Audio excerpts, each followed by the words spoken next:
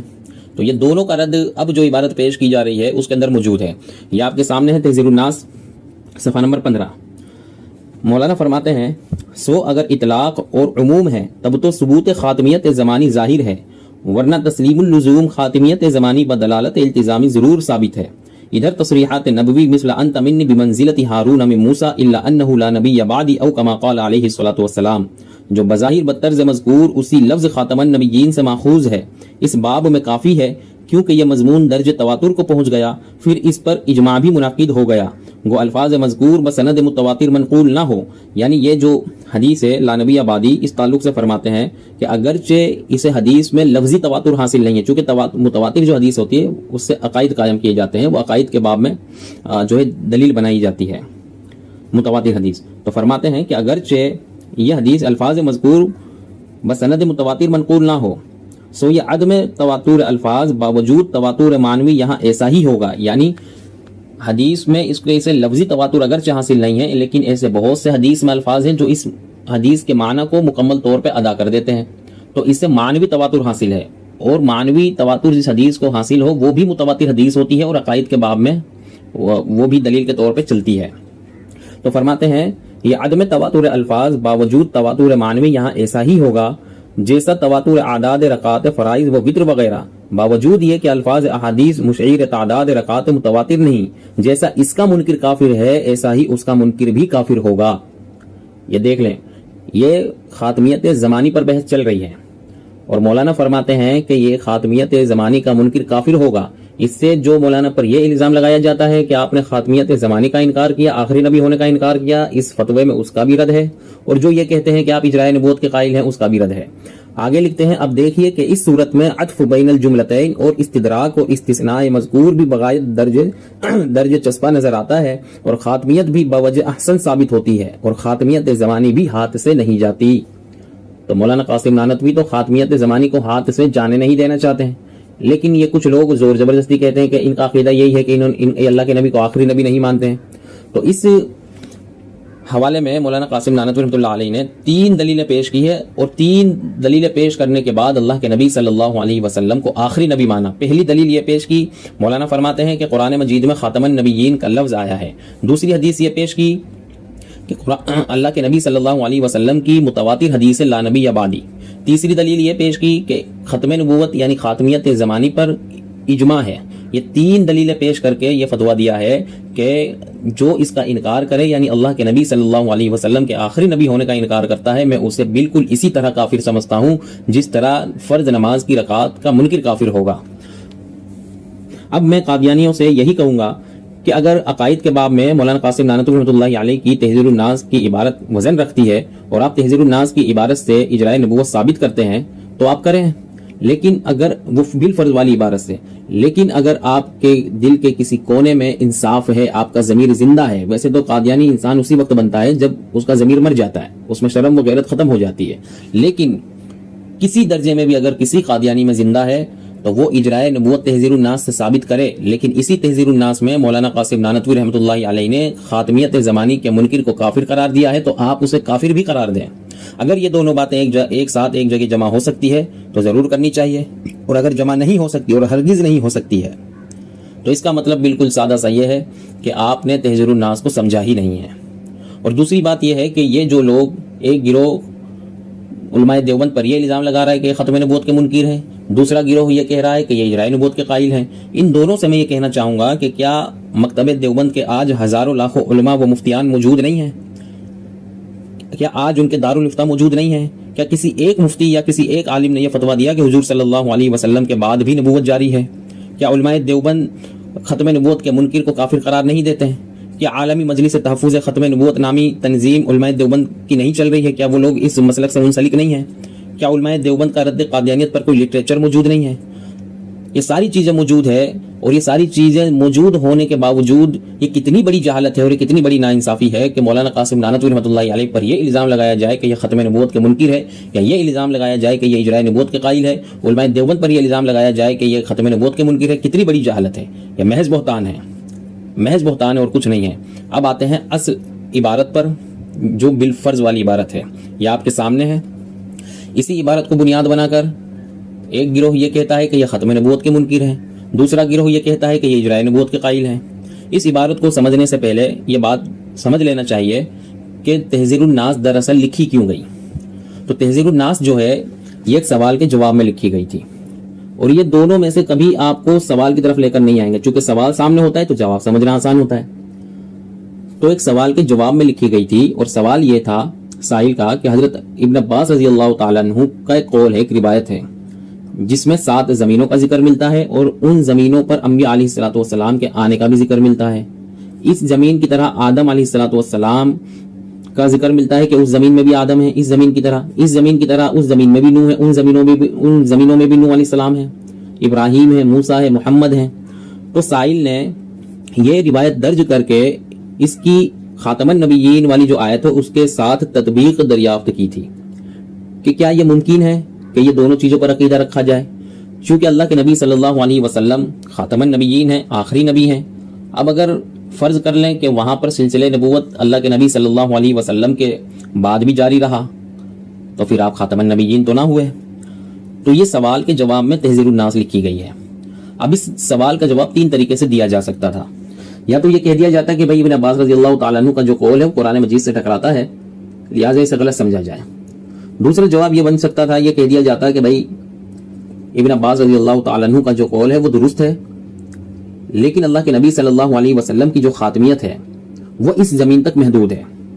اور تیسرا جواب یہ دیا جا سکتا تھا کہ ابن عباس رضی اللہ تعالیٰ عنہ کے قول اور آیت دونوں کو تسلیم کر کے ایسی تطبیق دے دی جائے کہ آپ علیہ الصلوۃ والسلام کی خاتمیت صرف اس زمین تک محدود نہ رہے بلکہ تمام زمینوں کو محیط رہے، پوری کائنات پر محیط ہو، اس طرح کی کوئی تطبیق دے دی جائے، کیونکہ اس میں اللہ کے نبی صلی اللہ علیہ وسلم کی شان بڑھتی ہے۔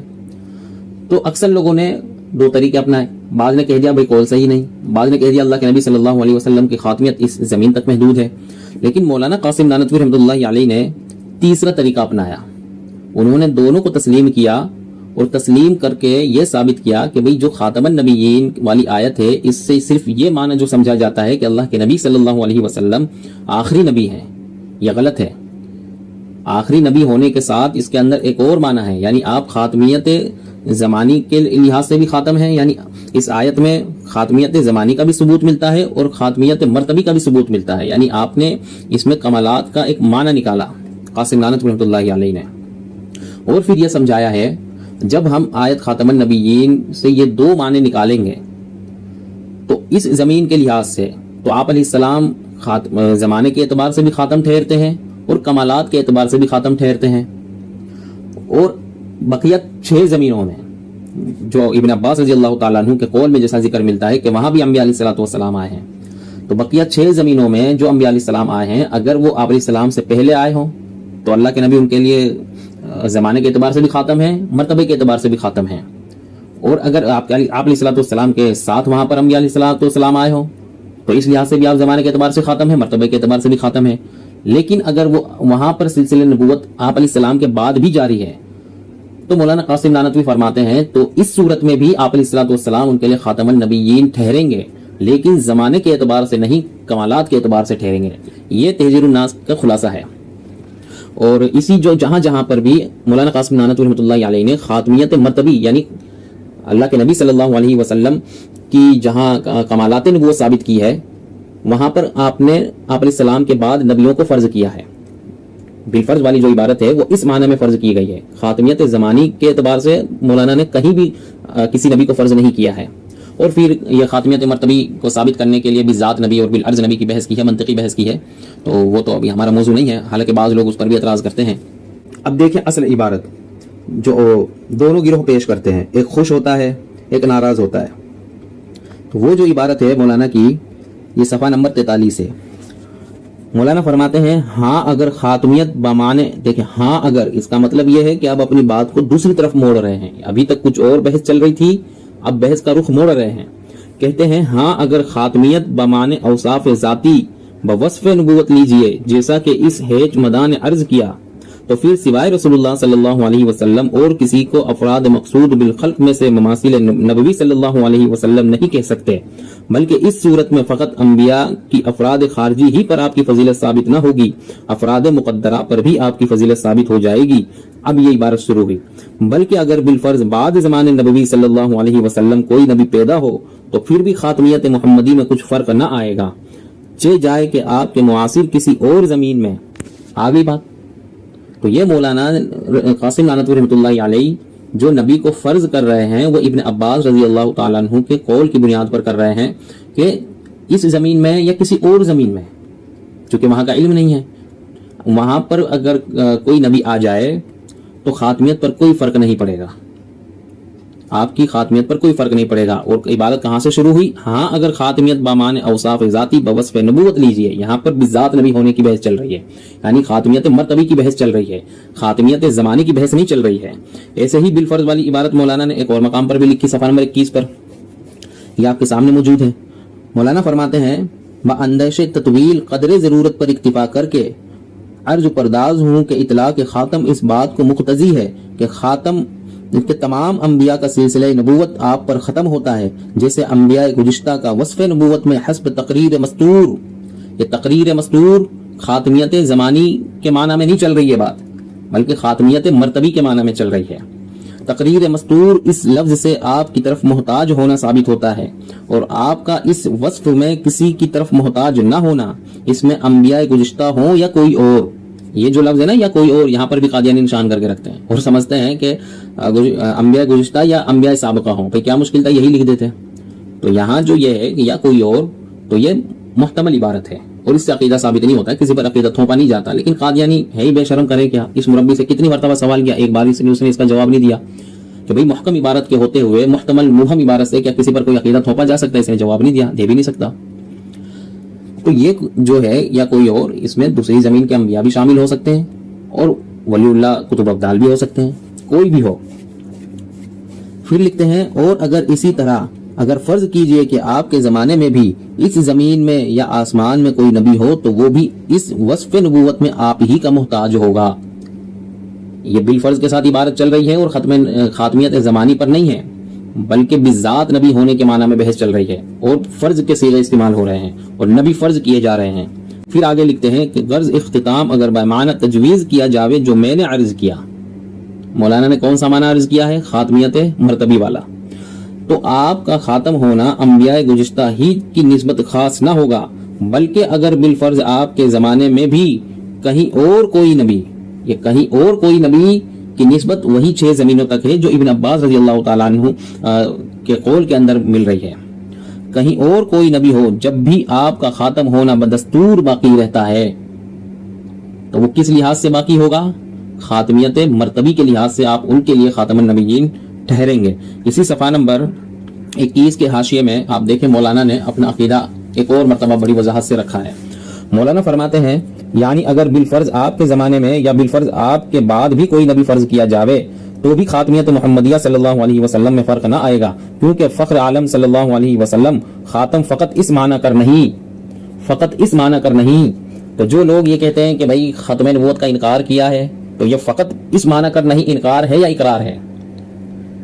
فقط اس معنی کر نہیں کے معنی یہ ہے کہ بھئی جو معنی عوام سمجھ رہی ہے، جو مشہور ہے، جو ہر کوئی جانتا ہے، جو مسلم ہے، جو مناظر عجیبہ کے اندر بھی مولانا نے لکھا ہے کہ آپ کا زمانے کے اعتبار سے خاتم ہونے میں تو کسی کا کوئی اختلاف ہی نہیں ہے، کوئی کلام ہی نہیں ہے. تو مولانا کہتے ہیں کہ فقط اس معنی کر نہیں ہے کہ آپ سب سے پچھلے زمانے کے نبی ہیں جیسا کہ عوام کا خیال ہے، بلکہ جیسے آپ خاتم زمانی ہیں ویسے ہی آپ خاتم ذاتی اور خاتم رتبی نبی تھے. یعنی جس قدر کمالات اور مراتب نبوت ہیں وہ سب آپ کی ذات ستودہ و صفات پر ختم ہیں. زمان نبوت بھی آپ پر ختم ہے، مکان نبوت بھی آپ پر ختم ہے اور مراتب نبوت بھی آپ پر ختم ہے. تو مولانا قاسم نانوتوی رحمۃ اللہ علیہ کا عقیدہ بالکل واضح ہو چکا اور بالفرض والی عبارت بھی واضح ہو چکی ہے. تو ثابت ہوا کہ مولانا قاسم نانوتوی رحمۃ اللہ علیہ خاتمیت زمانی وہ مرتبی آیت خاتم النبیین سے ثابت فرما رہے ہیں اور اللہ کے نبی صلی اللہ علیہ وسلم کی شان کو اور بڑھا رہے ہیں. کہ اگر ابن عباس رضی اللہ تعالیٰ عنہ کے قول کو تسلیم کر لیا جائے کہ دوسری زمینوں کے اندر بھی انبیاء علیہ الصلوۃ والسلام مبعوث ہوتے ہیں، اب ہمیں علم نہیں ہے کہ وہاں سلسلہ جاری ہے یا ختم ہو چکا ہے، لیکن فرض کر لیں کہ وہاں بھی سلسلہ جاری ہے، تب بھی آپ علیہ الصلوۃ والسلام کو جو قرآن مجید نے خاتم النبیین کہا ہے، آپ خاتم النبیین ان کے لیے بھی ٹھہریں گے۔ آپ کی خاتمیت اس زمین تک محدود نہیں ہے بلکہ پوری کائنات کو محیط ہے۔ تو آپ علیہ السلام کی مولانا قاسم نانوتوی رحمۃ اللہ علیہ نے شان کو بڑھایا ہے۔ رہی بات قادیانیوں کی کہ نبی آ سکتا ہے، وہ تو مولانا نے بالکل کہہ ہی دیا ہے کہ اس زمین کا جو معاملہ ہے تو یہاں تو زمانی کے اعتبار سے آپ علیہ الصلوۃ والسلام خاتم ہے اور اس کا منکر کافر ہے۔ اس پر 3 مولانا نے دلیلیں بھی پیش کر دی ہے۔ اب بھائی اس پہ اعتراض اگر کرنا تھا تو یہ کر دیے ہوتے کہ بھائی مولانا نے یہ معنی کہاں سے نکالا، یہ اعتراض بن سکتا ہے۔ اچھا کچھ لوگ یہ بھی مشورہ دیتے ہیں کہ بھائی بالفرض والی عبارت میں جو یہ ہے نا کہ بالفرض بعد زمانے نبوی کوئی نبی پیدا ہو، تو کہتے ہیں یہاں پیدا ہو میں ہونے کا امکان پیدا ہو جاتا ہے، تو لفظ یہ ہونا چاہیے جیسے اللہ کے نبی نے فرمایا نا اگر میرے بعد کوئی نبی ہوتا، تو لفظ یہ ہونا چاہیے کہ بعد زمانے نبوی کوئی نبی ہوتا۔